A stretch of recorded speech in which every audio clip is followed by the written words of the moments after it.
Hello everyone, इस video में हम लोग टोटल इंटरनल रिफ्लेक्शन को समझने की कोशिश करेंगे। टोटल इंटरनल रिफ्लेक्शन ये एक ऐसा फिनोमिना है जिसमें हम लोग ये जानेंगे कि रिफ्रैक्शन तो होगा, बट रिफ्रैक्शन होते होते एक ऐसा सिचुएशन आ जाएगा जब रिफ्लेक्शन होने लगेगा। रिफ्लेक्शन है लेकिन रिफ्रैक्शन होते होते एक सिचुएशन आएगा जब रिफ्लेक्शन हो जाएगा। तो शुरू करते हैं तो बात समझ आएगी। तो टोटल इंटरनल रिफ्लेक्शन को समझने से पहले we need to understand critical angle. कौन सा एंगल? Critical angle. कौन सा एंगल बताइए? Critical angle. ओके, बिल्कुल सही लिखा हूँ मैं, क्रिटिकल एंगल। मैं स्पेलिंग वगैरह गलत लिख देता हूँ जिसकी वजह से थोड़ा देख लिया। अब क्रिटिकल एंगल क्या है, इसको समझने के लिए हम लाइट को कहाँ से, डेंसर से रेयरर मीडियम की तरफ भेजेंगे। अब क्यों डेंसर से रेयरर मीडियम की तरफ भेजेंगे ये भी हम समझने की कोशिश करेंगे। ठीक है, मान लेते हैं कि हमने एक सिचुएशन लिया जिसमें इस पार आप एयर माने, इस पार ग्लास माने। ये फर्स्ट मीडियम है और ये सेकंड मीडियम है। फर्स्ट को हम मान लेते हैं ये डेंसर है और ये कौन सा मीडियम है हमारा? Rarer medium. रिलेटिवली मतलब ऑप्टिकल डेंसिटी इसकी क्या है? ज़्यादा है। जैसे इसका मान लेते हैं n1, इसका क्या मान लेते हैं n2। That is n1 is more than n2। तो हम कह सकते हैं लाइट की स्पीड इस मीडियम में कम है और इस मीडियम में रिलेटिवली इसके रिस्पेक्ट में ज़्यादा है। ठीक है, अब मान लेते हैं कि हमने क्या किया, यहाँ पे नॉर्मल ड्रॉ किया। नॉर्मल ड्रॉ हमने किया और यहाँ पे हमने एक लाइट को इंटर कराया। ठीक है, मतलब लाइट को भेजा। ये एक मीडियम में लाइट चल रही है स्ट्रेट लाइन पाथ में बिल्कुल अच्छे तरीके से, और ये जो एंगल बनाता है ना, ये नॉर्मल के साथ, ये नॉर्मल है हमको पता है, इस नॉर्मल के साथ ये वाला एंगल को हम बोलते हैं एंगल ऑफ इंसिडेंस। क्या बोलते हैं? Angle of incidence. और आपको पता होगा, आपने पढ़ाई होगा रिफ्रैक्शन के बारे में कि जब ये लाइट डेंसर से रेयरर में जाती है तो नॉर्मल से दूर जाती है। मतलब इसको जाना तो सीधे चाहिए था, इसको जाना सीधे चाहिए था, लेकिन ये नॉर्मल से थोड़ा सा दूर जाएगा। ठीक है, और इसको हम बोलते हैं एंगल ऑफ रिफ्रैक्शन। और इस केस में angle of refraction angle of incidence से ज़्यादा होता है। ठीक है, अगर आप खुद बोलिए, अगर ये रेयरर से डेंसर होता तो नॉर्मल की तरफ जाता। ठीक है, ये बात तो समझ गए। अब क्या होगा, आप खुद इस पर गौर कीजिए कि इस एंगल ऑफ इंसिडेंस को थोड़ा सा और बढ़ाएंगे तो एंगल ऑफ रिफ्रैक्शन भी बढ़ेगा।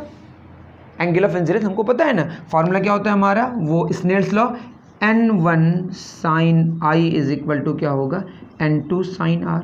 n1 n2 तो फिक्स्ड है, अगर एंगल ऑफ इंसिडेंस बढ़ाएंगे तो एंगल ऑफ रिफ्रैक्शन भी क्या होते जाएगा, बढ़ते जाएगा।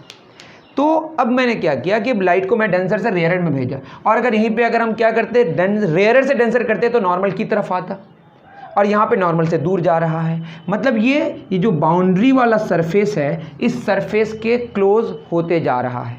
कब? जब हम एंगल ऑफ इंसिडेंस को बढ़ाते हैं। ये वाला केस रेयरर से डेंसर में अगर लाइट को भेजते तो नहीं हो पाता। तो जब लाइट को हम डेंसर से रेयरर में भेजते हैं, आप ये लिख सकते हैं, लाइट को हम किधर से किधर भेज रहे हैं, रेयरर मीडियम से डेंसर मीडियम में। तो होता क्या है, जो एंगल ऑफ रिफ्रैक्शन है that is greater than angle of incidence. अगर हम एंगल ऑफ इंसिडेंस को और बढ़ाने की कोशिश करें तो एंगल ऑफ रिफ्लेक्शन और भी बढ़ेगा, और बढ़ाएंगे तो और भी बढ़ेगा, और बढ़ाएंगे तो और भी बढ़ेगा। एक ऐसा सिचुएशन आएगा जब जिस एंगल ऑफ इंसिडेंस के लिए, समझ रहे हैं ना, हम एंगल ऑफ इंसिडेंस को बढ़ाना शुरू किए।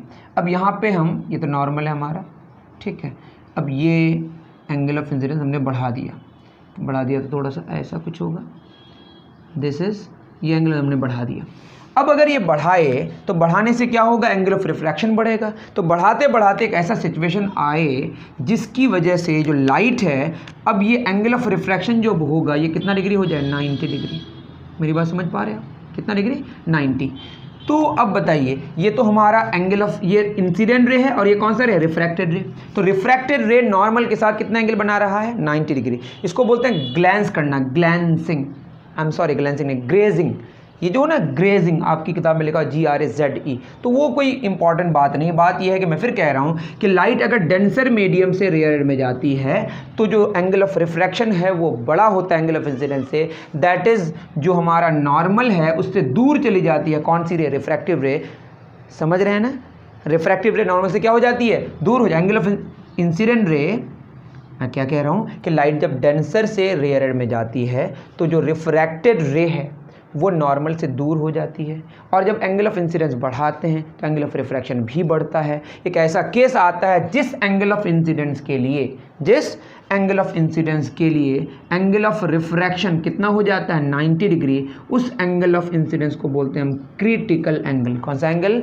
Critical angle. फिर मैं कह रहा हूँ कि जब हम लाइट को डेंसर से रेयरड मीडियम में भेजते हैं तो नॉर्मल से रिफ्रैक्टेड रे दूर हो जाता है, ठीक है। जब हम एंगल ऑफ इंसिडेंस बढ़ाते हैं तो एंगल ऑफ रिफ्रैक्शन भी बढ़ता है, मतलब वो जो रिफ्रैक्टेड रे का जो दूर होना है वो और भी दूर होते जाता है। एक ऐसा केस आता है जिस एंगल ऑफ इंसिडेंस के लिए एंगल ऑफ रिफ्रैक्शन 90 डिग्री हो जाए तो उसको बोलते हैं, उस एंगल ऑफ इंसिडेंस को क्रिटिकल एंगल कहते हैं। अब खुद सोचिए, और अगर आप इस एंगल ऑफ इंसिडेंस को बढ़ाएंगे तो अब ये रिफ्रैक्शन नहीं होगा, अब ये वापस इधर ही आ जाएगा। जब 90 डिग्री क्रॉस कर जाए तो अब रिफ्रैक्शन नहीं होगा, क्योंकि जिस मीडियम से गया उसी मीडियम में वापस आ जाएगा, तो अब रिफ्लेक्शन हो जाएगा, जो कि हमारा आगे का टॉपिक है जिसको बोलते हैं टोटल इंटरनल रिफ्लेक्शन। लेकिन अभी रिफ्रैक्शन हो रहा है, अभी क्रिटिकल एंगल में क्या हो रहा है बोलिए? रिफ्रैक्शन का फिनोमिना हो रहा है, ठीक। कौन सा फिनोमिना हो रहा है? रिफ्रैक्शन वाला। मान लेते हैं कि जो मीडियम है, इस मीडियम का रिफ्रैक्टिव इंडेक्स n मान लेते हैं, और इस मीडियम का रिफ्रैक्टिव इंडेक्स क्या मान लेते हैं? n मानते हैं, ठीक है ना। म्यू भी मान सकते हैं आप, ये वाला हम n मान रहे हैं। इस मीडियम का रिफ्रैक्टिव इंडेक्स मान लेते हैं जहाँ पे जा रहा है वो हवा है, इसका रिफ्रैक्टिव हमने कितना मान लिया? 1। मानने में क्या जाता है, ठीक है। हम मान लेते हैं कि डेंसर मीडियम का रिफ्रैक्टिव इंडेक्स n है, एब्सोल्यूट वाला, वैक्यूम के रिस्पेक्ट में, और ये वैक्यूम ही है, हवा अप्रॉक्सीमेटली वैक्यूम है। तो एक मीडियम से हवा में लाइट जा रही है, दैट इज डेंसर से रेयरड में जा रही है, या वैक्यूम माने, ठीक। तो डेंसर से जब रेयरड में जाएगा तो लाइट नॉर्मल से दूर जाएगी, जब एंगल ऑफ इंसिडेंस बढ़ाएंगे तो एंगल ऑफ रिफ्रैक्शन और बढ़ेगा, मतलब नॉर्मल से और दूर होगा। एक ऐसा केस आएगा जिस एंगल ऑफ इंसिडेंस के लिए एंगल ऑफ रिफ्रैक्शन 90 डिग्री हो जाए, उस एंगल ऑफ इंसिडेंस को हम क्रिटिकल एंगल कहते हैं। आप चाहें तो अपनी भाषा में, मतलब अपने हिसाब से चीज़ों को लिख सकते हैं, ठीक है। अब बताइए, हम स्नेल्स लॉ अगर यहाँ पे लगाएं तो क्या हो जाएगा? n1 के प्लेस में हमारा तो 1 हो गया, 1 sin i is equal to n2 को n लिखें, आई एम सॉरी n1 को n लिए हैं, इज इक्वल टू क्या होगा? n2 हमारा 1 है चूँकि हवा है, is equal to sine r। Okay, तो हमारे पास क्या हो गया? n इज इक्वल टू क्या हो जाएगा?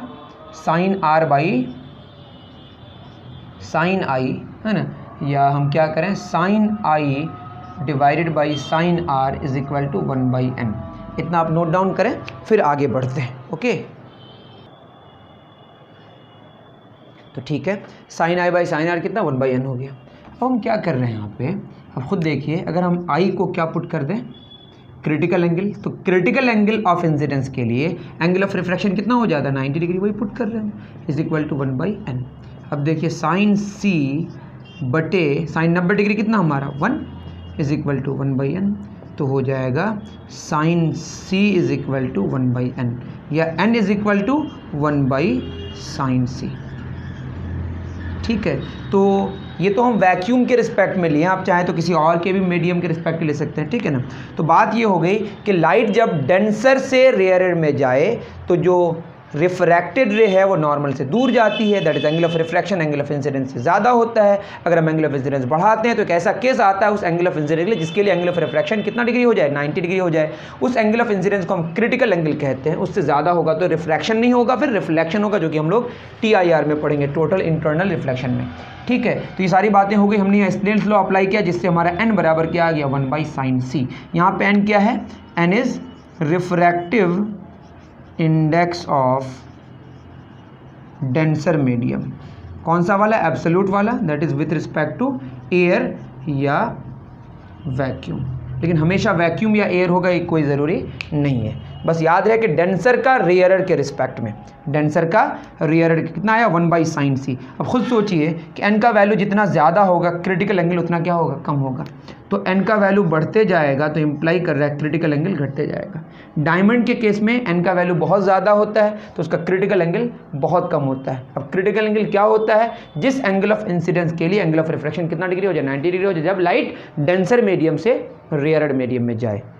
उसके बाद रिफ्रैक्शन नहीं होगा, फिर रिफ्लेक्शन होगा, दैट इज रिफ्रैक्शन होते होते रिफ्लेक्शन होने लगेगा। और चूंकि यहाँ पे कोई ऐसा सरफेस नहीं है जो लाइट को रिफ्लेक्ट कराए, जिसकी वजह से लाइट की जो एनर्जी है वो थोड़ी सी भी क्या नहीं होगी? डिस्टर्ब नहीं होगी, थोड़ी भी एनर्जी लॉस नहीं होगी, तो सारा का सारा एनर्जी वापस हो जाएगा। जो आगे पढ़ने वाले हैं, ठीक है। इतनी बात अभी आप समझिए। तो क्रिटिकल एंगल क्या है, फिर एक बार मैं बोलूँ कि लाइट जब डेंसर मीडियम से रेयर में जाती है तो लाइट जो होती है ना, रिफ्रैक्टेड रे, वो नॉर्मल से दूर हो जाती है। अगर हम एंगल ऑफ इंसिडेंस बढ़ाएंगे तो वो और दूर हो जाता है। एक ऐसा सिचुएशन आता है जिस सिचुएशन के लिए एंगल ऑफ इंसिडेंस, उस एंगल ऑफ इंसिडेंस के लिए जिसके लिए एंगल ऑफ रिफ्रैक्शन 90 डिग्री हो जाए, that very angle of incidence is called critical angle. ये तभी पॉसिबल है जब लाइट किधर से किधर जाए, डेंसर से रेयर में जाए। डेंसर से this is only valid when the light travels from denser to rarer medium, not from rarer to denser। आप देख सकते हैं खुद चेक करके, ठीक है। तो अब क्रिटिकल एंगल की बात करें तो जैसे मैं बात करूं डायमंड की, यहाँ पे चीज़ें अगर लिखी हुई हों तो बेटर होगा, नहीं हो तो कोई बात नहीं, ठीक है। तो यहाँ पे इंफॉर्मेशंस तो गिवन नहीं है। स्टिल एक क्वेश्चन है, refractive index of glass example 8.9, इसको कर लेते हैं, है ना। ये दिया हुआ है रिफ्रैक्टिव इंडेक्स ऑफ ग्लास, कितना दिया हुआ है 1.5, है ना। Find its critical angle. अभी हमने बताया क्रिटिकल एंगल का फॉर्मूला क्या होगा, sine C is equal to 1/n। Okay, तो साइन सी क्या हो जाएगा हमारा 1/1.5, ये हो जाएगा sine C is equal to 10/15। अब 10/15 कितना होगा, 5 2 = 10, 5 3 = 15, 2/3। तो साइन सी हो गया हमारा 2/3। 2/3 किसके इक्वल होगा, 0.67 अप्रॉक्स। तो इसको हम लिख सकते हैं, देखिए साइन सी 0.67 आ गया, सी तो हमें नहीं पता, हमें पता है साइन 30 डिग्री का वैल्यू कितना होता है, हाफ, जो कि 0.5 के बराबर होता है। साइन 45 डिग्री ये होता है 1/√2, √2 का वैल्यू 1.414 अप्रॉक्स, जो कि अप्रॉक्स 0.707 आता है। अगर मैं सही हूँ तो आप चेक कर सकते हैं, ठीक है। तो अब देखिए साइन 30 डिग्री पता है, साइन 45 डिग्री पता है। 0.5 आया 30 डिग्री के लिए, 0.707 आया 45 डिग्री के लिए, तो 0.67 है, जो कि हमारा 30 डिग्री और 45 डिग्री के बीच में। तो यहाँ जो एंगल होना चाहिए, ये एंगल अगर आप कैलकुलेट करके देखेंगे तो ये एंगल अप्रॉक्सीमेटली कितना आता है, 42 डिग्री।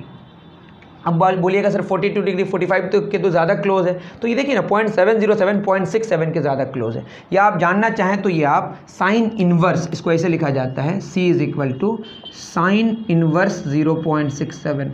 जब कैलकुलेटर का सहारा लेके आप इसको निकालेंगे तो आंसर कितना आएगा, 42 डिग्री। बस आप इतना समझ सकते हैं कि साइन 30 डिग्री 0.5 आया, साइन 45 डिग्री 0.707 आया। चूँकि ये 0.5 और 0.7 के बीच में है, दैट मीन्स इसका वैल्यू 30 डिग्री और 45 डिग्री के बीच में होगा। लेकिन ये 0.7 के चूँकि क्लोज है, इसीलिए 45 डिग्री के क्लोज आंसर है। ये आप गेस कर सकते हैं, वरना इसका आंसर एग्जैक्टली अगर चाहिए तो आपको कैलकुलेटर का सहारा लेना पड़ेगा, वरना आप ये आंसर भी साइन इनवर्स 0.67 लिख के छोड़ सकते हैं, ठीक है। तो क्रिटिकल एंगल ग्लास के लिए कितना आया, 42 डिग्री।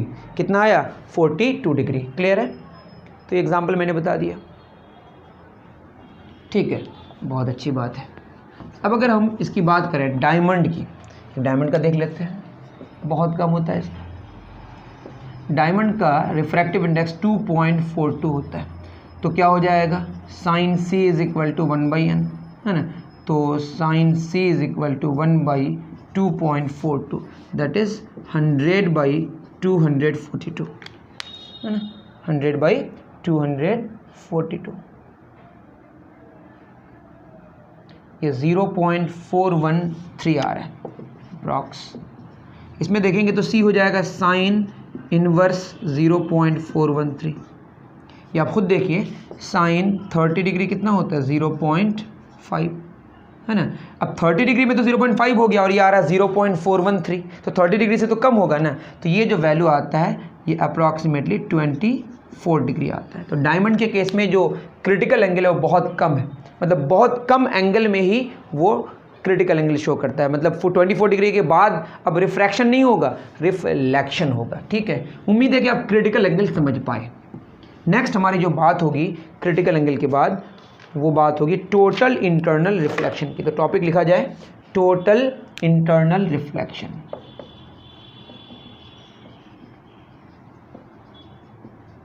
नाम से ही पता चल रहा है कि रिफ्लेक्शन होगा। टोटल का मतलब सारी एनर्जी वापस हो जाएगी। मतलब चूंकि यहाँ पे कोई ऐसा सरफेस नहीं है जो पॉलिश्ड सरफेस है जहाँ पे लाइट टकरा के वापस आ रही है, यहाँ पे रिफ्रैक्शन होते होते रिफ्लेक्शन हो जा रहा है। जब लाइट हवा में चल रही है तो हम ये एज्यूम करते हैं कि इसमें कोई एनर्जी लॉस नहीं हो रहा है। ठीक है। तो अगर एक ही मीडियम से, जिस मीडियम से जा रहा है उसी मीडियम में वापस आ जाए बिना टकरा के, तो समझ रहे हैं ना, तो उसको हम बोलते हैं टोटल इंटरनल रिफ्लेक्शन। इसमें कोई एनर्जी का लॉस नहीं होगा। ये तो क्लियर है कि इसमें लाइट जो ट्रैवल करेगी, लाइट किधर से किधर, denser to rarer, denser to rarer.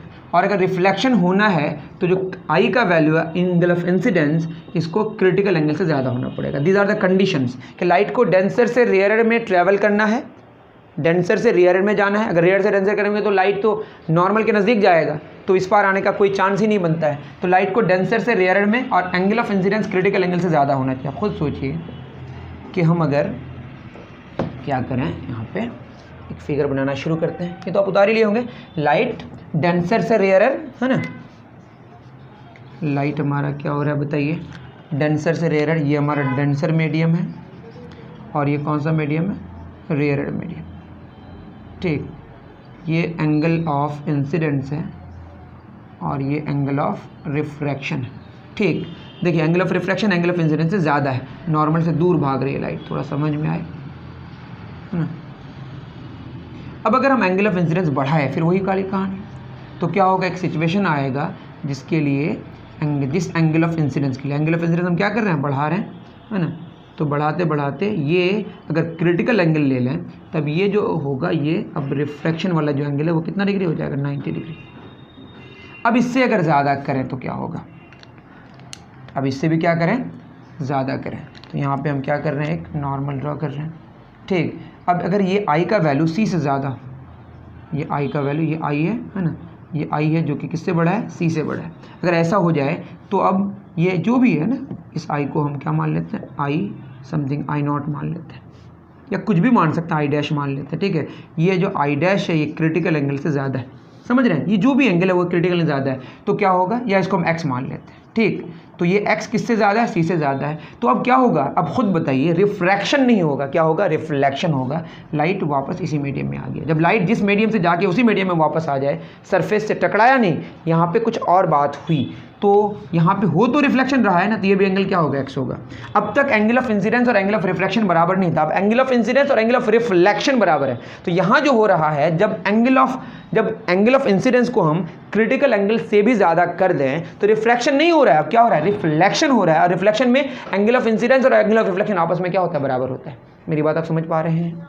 तो ये बात ये हो गई कि जब हम लाइट को डेंसर से रेयर में लेके जाते हैं तो जो रिफ्रैक्टेड रे है वो नॉर्मल से दूर हो जाता है। जब एंगल ऑफ इंसिडेंस को बढ़ाते हैं तो एक ऐसा सिचुएशन आता है जिस एंगल ऑफ इंसिडेंस के लिए एंगल ऑफ रिफ्लेक्शन 90 डिग्री हो जाए, उसको हम बोलते हैं क्रिटिकल एंगल, उस एंगल ऑफ इंसिडेंस के लिए। अगर एंगल ऑफ इंसिडेंस उससे भी ज़्यादा बढ़ाते हैं तो अब रिफ्रैक्शन नहीं होता है, क्या होने लगता है, रिफ्लेक्शन। अब जब रिफ्लेक्शन होगा तो एंगल ऑफ इंसिडेंस और एंगल ऑफ रिफ्लेक्शन आपस में क्या होगा, बराबर होगा। मतलब लाइट अब उस पार नहीं जाएगी, लाइट जिस मीडियम में थी उसी मीडियम में आ जाएगी। ये तभी पॉसिबल है जब एंगल ऑफ इंसिडेंस किससे ज़्यादा हो, क्रिटिकल एंगल से, और लाइट डेंसर से किस में जाए, रेयरर में।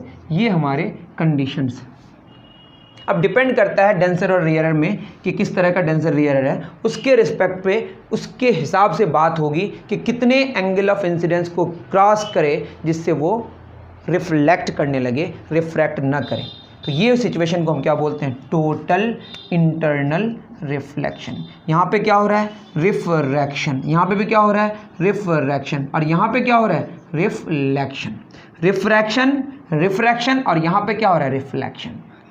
ठीक है, सिंपल सी बात है, समझ गए, इसमें कोई शक की बात नहीं है। अब खुद सोचिए कि जो नॉर्मल हमारा रिफ्लेक्शन है जो आप पढ़े होंगे मिरर में, तो यहाँ पे एक पॉलिश्ड सरफेस, तो लाइट ऐसे आई है ना, टकराई, एंगल एक्स है तो ये वाला एंगल भी क्या होगा, एक्स होगा। यहाँ पे एक सरफेस होता है पॉलिश्ड सरफेस, यहाँ पे जो सरफेस है ये रेयरर डेंसर ऐसी बात नहीं होती, इधर भी हवा हो सकती है उधर भी हवा हो सकती है, लेकिन ये जो है ना, ये एक ऐसा सरफेस जो लाइट को हमेशा क्या करती है, वापस बाउंस बैक करती है। तो यहाँ पे एक रिफ्लेक्टिंग सरफेस है, और यहाँ पे क्या है, कोई रिफ्लेक्टिंग सरफेस की बात नहीं करी जा रही है। तो आप अपनी किताब में पढ़ सकते हैं, है ना, reflection, for reflection to take place smooth polished surface is required. इसमें कोई शक की बात नहीं, जो नॉर्मल रिफ्लेक्शन होता है उसमें पॉलिश्ड सरफेस चाहिए होता है, जो टोटल इंटरनल रिफ्लेक्शन में कोई पॉलिश्ड या स्मूथ सरफेस की ज़रूरत नहीं है। ठीक है, अब हम अगर रिफ्लेक्शन की बात करें तो हमेशा ही होता है, लेकिन यहाँ पे होने के लिए ज़रूरी है कि जो क्रिटिकल एंगल है वो क्रॉस करे। इसमें कंडीशन के साथ रिफ्लेक्शन होता है, यहाँ पे विदाउट कंडीशन रिफ्लेक्शन होता है। ठीक है, यहाँ पे कुछ एनर्जी एब्जॉर्ब हो जाती है, यहाँ पे सारी एनर्जी वापस हो जाती है।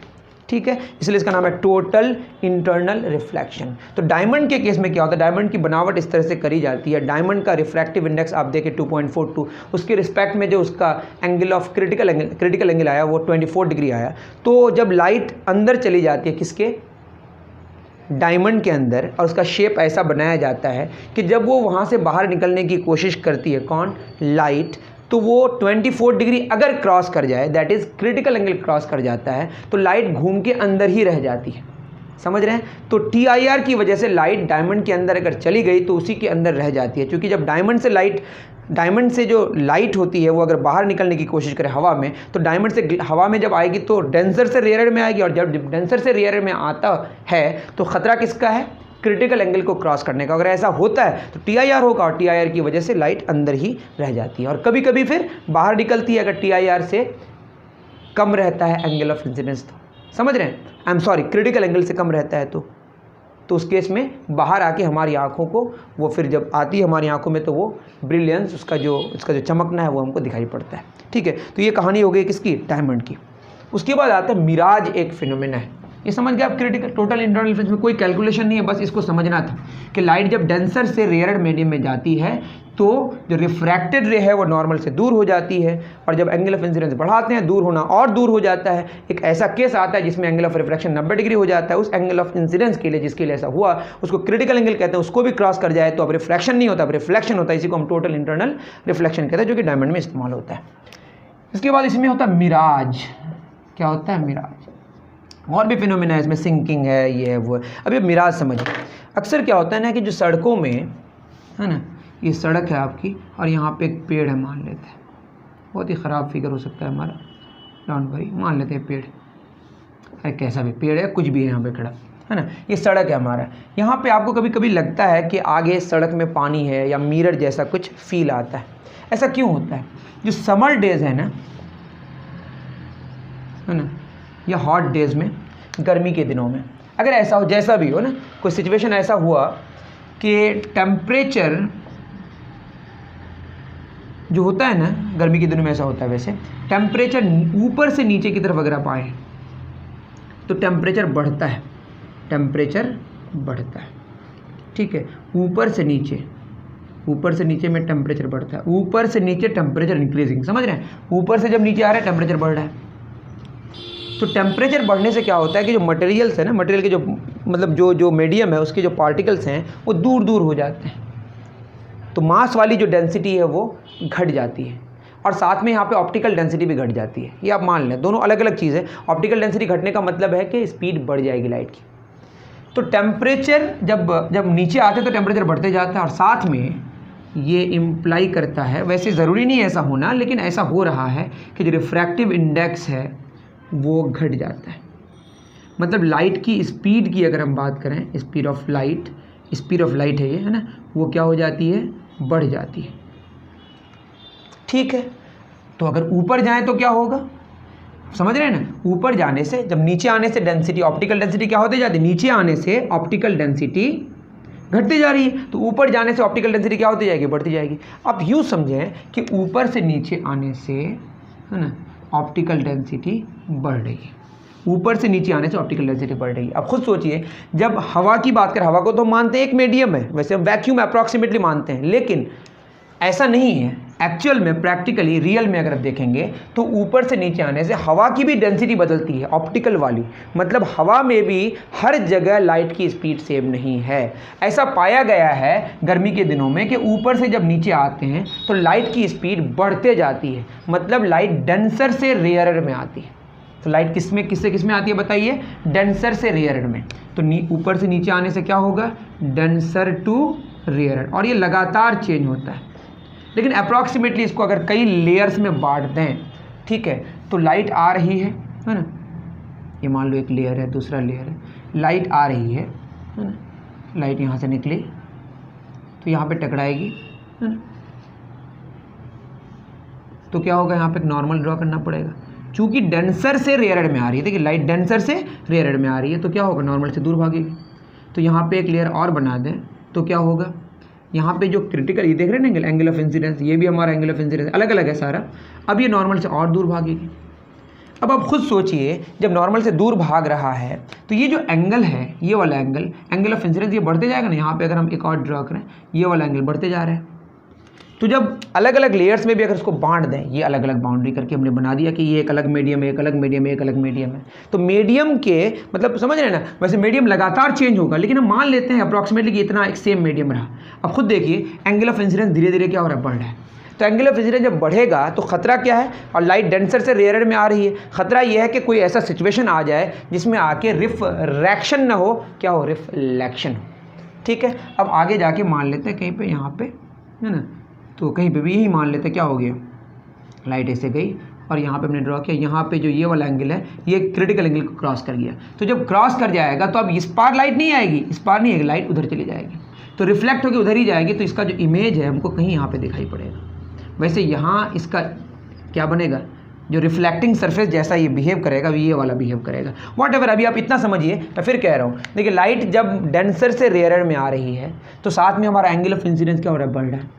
और चूंकि लाइट डेंसर से रेयर में आ रही है और अगर गलती से angle of incidence critical angle को क्रॉस कर गया तो क्या सिचुएशन होगा, रिफ्रैक्शन नहीं होगा, रिफ्लेक्शन होगा। और रिफ्लेक्शन की वजह से हमको किसके जैसा लगेगा कि यहाँ पे पानी है या मिरर है, क्योंकि पानी और मिरर जो होता है ना वो हमको मिरर जैसा, मतलब मिरर तो मिरर जैसा ही होता है और पानी भी हमको लगभग मिरर जैसा ही समझ आता होता है ना, कि पानी में भी इमेज बनता है, तो वैसा टाइप का फील आएगा। तो ये मिराज है, किसकी वजह से हुआ, गर्मी के दिनों में ऊपर से नीचे की तरफ, मतलब ज़मीन की तरफ जब हम आते हैं ऊपर से ज़मीन की तरफ, तो ऑप्टिकल डेंसिटी घटती जाती है। मतलब लाइट जब ऊपर से नीचे की तरफ आती है तो डेंसर से रेयर की तरफ आती है, और जब आती है डिफरेंट मीडिया क्रॉस करती है। हवा तो एक मीडियम नहीं है, अब ये बात समझ आ गई, क्योंकि ऑप्टिकल डेंसिटी चेंज हो रही है तो हवा सेम मीडियम नहीं है। तो डेंसर से रेयर में आने से एंगल ऑफ इंसिडेंस हमारा यहाँ पे बढ़ते भी जा रहा है। एक ऐसा केस आता है जब angle of incidence critical angle को क्रॉस कर जाता है, उसकी वजह से रिफ्रैक्शन नहीं होता है, रिफ्लेक्शन होता है, और रिफ्लेक्शन की वजह से हमको कैसा कैसा नजर आता है, रोड में पानी पानी सा नजर आता है। कैसा नजर आता है, पानी पानी सा।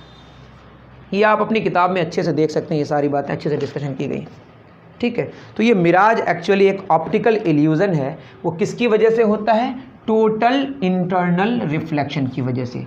ऑप्टिकल इल्यूजन क्यों बोले, क्योंकि एक धोखा है, आपको लगता है आगे पानी है बट पानी नहीं है। वो पानी जैसा क्यों लगता है, क्योंकि हमको ऐसा लग रहा है कि रिफ्लेक्शन हो रहा है, हो तो टोटल इंटरनल रिफ्लेक्शन ही रहा है, इसमें कोई शक नहीं है, लेकिन एक्चुअल में वो पानी तो नहीं है ना, वो एक्चुअली TIR का फिनोमेना है, टोटल इंटरनल रिफ्लेक्शन। ओके, इसी तरीके से ट्विंकलिंग ऑफ स्टार्स क्या होता है, बोलिए, ट्विंकलिंग ऑफ स्टार्स।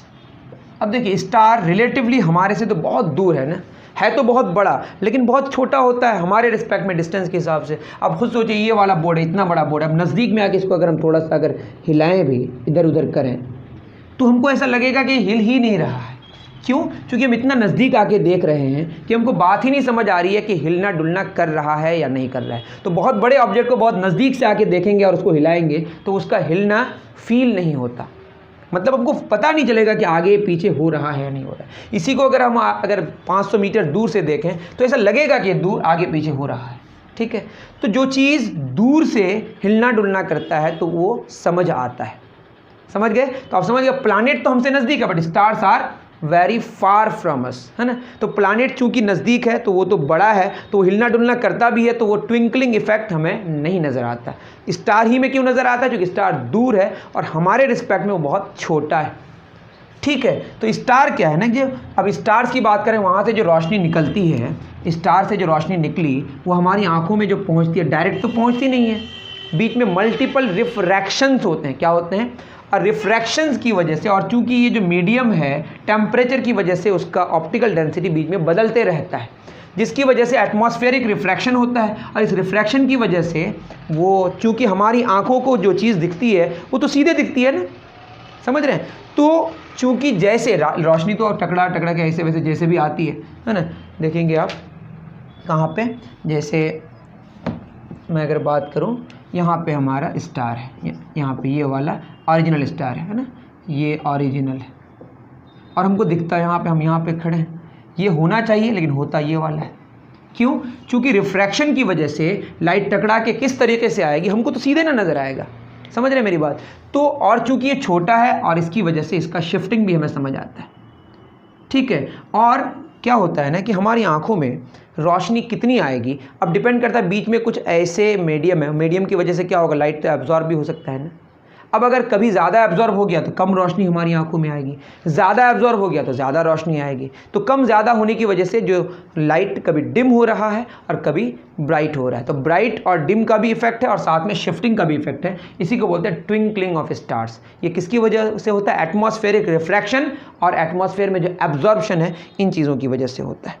यहाँ पे लिखा फ्लक्स की वजह से, तो फ्लक्स का मतलब कितना लाइट आपकी आंखों में आ रहा है। फ्लक्स का मतलब होता है वैसे ऐसा जान लीजिए, मान लेते ये एरिया है, इस एरिया में कुछ इंटर कर रहा है कोई फील्ड, ये field number of field lines कितने सारे उस एरिया को क्रॉस करेगा, उसको उसका फ्लक्स कहते हैं। तो जितना ज़्यादा आपका इंटर करेगा आपकी आंखों में उतना ज़्यादा ब्राइट दिखेगा, कम आएगा तो कम ब्राइट दिखेगा। तो कभी ज़्यादा रोशनी आती है, कभी ज़्यादा आती है, कभी ज़्यादा आती है, कभी कम आती है, कभी इधर दिखता है, कभी उधर दिखता है। तो इसको मतलब ट्विंकलिंग ऑफ स्टार्स। ओके, इतनी बातें समझ गए। और भी चीज़ें हैं, प्रिज्म तो अलग से पढ़ेंगे, लेकिन तब भी यहाँ पे एक डिस्कशन किया है टोटल रिफ्लेक्टिंग प्रिज्म्स के बारे में TIR में। जैसे हमारे पास ये है, ये प्रिज्म कैसा होता है ना, प्रिज्म का मतलब होता है जैसे ये हमारे पास ये आइसोसेलेस ट्रायंगल है ना, ये 45 डिग्री और ये कितना डिग्री, 45 डिग्री, ये ग्लास का बना हुआ है। देखिए सेम अगर यहाँ पे एक सेम बना दें, समझ रहे हैं, जैसे बोर्ड है ना, जैसे मैं बोल लूँ कि एक हमारा रेक्टेंगल है, सेम रेक्टेंगल अगर यहाँ पे बना दें ऊपर, जो कि हम यहाँ ऐसे बना रहे हैं, इसको ऐसे मिला दें तो क्या बन जाएगा, क्यूबॉइड। इसको हम प्रिज्म कहते हैं। जैसे घर की दीवार देखें ना, आगे पीछे वाली दीवार अब देखें आमने सामने का, उन दोनों को मिला के जो हमारा तैयार होता है उसको हम प्रिज्म कहते हैं। इसको रेक्टेंगुलर प्रिज्म कहेंगे। यहाँ चूँकि ट्रायंगल है, एक ट्रायंगल यहाँ पर बनाएंगे तो ये सबको मिला देंगे तो क्या बनेगा, ट्रायंगुलर प्रिज्म। समझ रहे हैं मेरी बात। जैसे एक किताब है, इस किताब को इसे देख रहे हैं ना, ये ट्रायंगुलर प्रिज्म है, इसको पूरा का पूरा इसको गैप को भर भी देना है, इसको कैसा प्रिज्म बोलेंगे, ट्रायंगुलर प्रिज्म। तो एक ट्रायंगल यहाँ पे, एक ट्रायंगल यहाँ पे है, जो कि हम यहाँ बना नहीं रहे हैं, तब भी अलग से दिखा रहे हैं। ये एक ट्रायंगल एक ऊपर है तो यहाँ पे हम बना दे रहे हैं, इसको ऐसे मिला दिए। तो ये जो प्रिज्म तैयार होगा, ऊपर एक सरफेस है, ये ट्रायंगुलर है, पीछे एक ट्रायंगुलर सरफेस, यहाँ पे रेक्टेंगल बनेगा, यहाँ पे रेक्टेंगल बनेगा, यहाँ पे रेक्टेंगल बनेगा। ठीक है। स्लैब में क्या होता है, दो जो रिफ्रैक्टिंग सरफेसेस पार्टिसिपेट करते हैं रिफ्रैक्शन में, तो वो क्या होता है, आमने सामने, वो जो दोनों आपस में पैरेलल होते हैं। यहाँ पे जो पार्टिसिपेट करेंगे वो पैरेलल नहीं होंगे। ठीक है, अब समझ रहे हैं। देखिए ये एक सरफेस है, ये एक ग्लास है, ये हवा है मान लेते हैं, है ना। हवा से ग्लास में जब लाइट इंटर करेगी तो क्या होगा, मान लेते हैं कि हम लाइट को कैसे लेके जा रहे हैं, नॉर्मली। तो नॉर्मली लेके जाएंगे तो क्या होगा, एंगल 90 बन रहा है। और जब नॉर्मली चीज़ें आती है तो नॉर्मली क्या हो जाती है, इंटर कर जाती है, इसमें कोई शक की बात नहीं है। अब ग्लास है तो क्रिटिकल एंगल कितना होता है, 42 डिग्री। यहाँ 45 और ये 90, तो इसको भी कितना होना पड़ेगा, 45 डिग्री। यहाँ पे क्या ड्रॉ करेंगे, 90 नॉर्मल, तो ये 45 डिग्री, ये 45, तो इसको भी कितना होना पड़ेगा, 45 डिग्री। मेरी बात समझ पा रहे हैं आप, मैं क्या कह रहा हूँ। देखिए नॉर्मली आया तो नॉर्मली इंटर कर गया, अब लाइट रिफ्रैक्ट करके यहाँ इंटर कर गया, बट इस सरफेस के लिए अब ये तो इंसिडेंट रे है ना, अब ये इस नॉर्मल के साथ कितना एंगल बना रहा है, 45 डिग्री, जो कि 42 डिग्री से ज़्यादा है। और जब 42 डिग्री से ज़्यादा होगा तो रिफ्रैक्शन नहीं होगा पर रिफ्लेक्शन होगा, यही तो बात समझाना था। तो अब क्या होगा, अब ये भी कितना डिग्री हो जाएगा, 45 डिग्री। ठीक है, अब यहाँ पे आके टकराएगा, यहाँ 45, ऐसा क्यों हुआ, ये देखिए 40 90 45 90 90 90 कितना 180, अब ये 45, तो इसको भी कितना होना पड़ेगा, 45। समझ रहे हैं ना। तो ये 45, ये 45, 45 90 होना, ये तो जो कि पूरा एंगल 90 है तो इधर से भी 90 होगा। ये 45 45 90, तो इसको भी कितना होना पड़ेगा, 90। मतलब लाइट नॉर्मली आ रही है तो नॉर्मली चली जाएगी। अब खुद सोचिए, लाइट ऐसे आ रही थी, अब लाइट ऐसे निकल रही है, दैट इज़ यहाँ पे 90 डिग्री डेविएशन हुआ। कितना डेविएशन हुआ, 90 डिग्री। तो जब 90 डिग्री डेविएट कराना हो तो हम लोग इस प्रिज्म का इस्तेमाल करते हैं, इसको बोलते हैं isosceles prism, isosceles right prism, right जो भी है ना, isosceles right prism. Right angle triangle है, ट्रायंगल तो नहीं है एक्चुअली, प्रिज्म है। यहाँ पे एक ट्रायंगल है और यहाँ पे भी एक ट्रायंगल है, पूरा भरा हुआ है, 3D। ये एक सरफेस है रेक्टेंगुलर, ये भी एक सरफेस है रेक्टेंगुलर, ये भी एक सरफेस है रेक्टेंगुलर। कितना डेविएशन हुआ, 90 डिग्री का। कितना डेविएशन हुआ, 90 डिग्री का। ओके, चलिए अब अगर हम 180 डिग्री डेविएशन करने की कोशिश करें तो इसी को ऐसे अगर हम बना लें, मान लेते हैं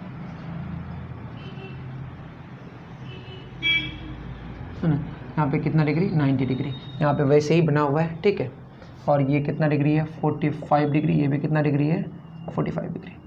ठीक, अब लाइट मान लेते हैं ऐसे आ रही है और ये कैसे आया, नॉर्मली, तो नॉर्मली चली जाएगी। ठीक है, तो समझने में कोई दिक्कत नहीं, एयर है और ये हमारा ग्लास है, जिसका क्रिटिकल एंगल कितना आता है 42 डिग्री। अब ये 90 है, ये भी कितना डिग्री 45 डिग्री। यहाँ पे नॉर्मल ड्रा करेंगे तो ये भी कितना डिग्री 45 डिग्री। तो ये कैसे निकल जाएगा बोलिए, ऐसे आएगा, ठीक है। तो यहाँ पे भी हमारा कितना डिग्री होगा 45 डिग्री, समझ रहे हैं, नॉर्मल है तो ये 90 डिग्री है ना हमारा।